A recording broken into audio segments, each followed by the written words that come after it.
على ايطاليا. شو لك بايطاليا؟ مش ابنك بفرنسا؟ ولك هو اخذنا على ايطاليا يفرجينا عليها. وحلوة ايطاليا. شو حلوة بتجن. ايه برمناها قرني حتى رحنا شفنا البابا كمان. ليش المرحوم ضيق بعده طيب.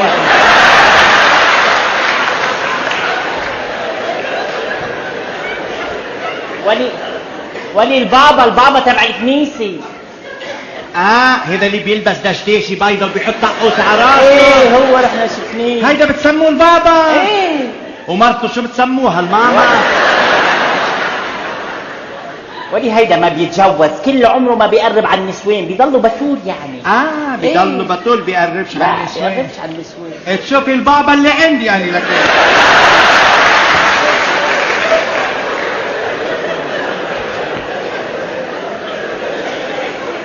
والله لو عنا بالاسلام بيحطوا بابا، ابو حسين بيطلع هم بابا والله.